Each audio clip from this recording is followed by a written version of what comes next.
How to find your WhatsApp phone number.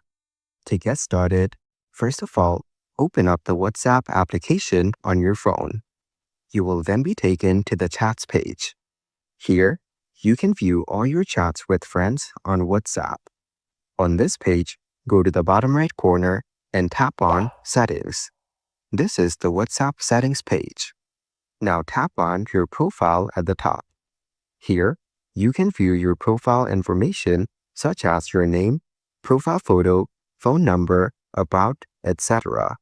You can also change them from here if you want. So, by following these simple and easy steps, you can go ahead and easily find your WhatsApp phone number. And if you want to make any changes to your number, you can do so as well.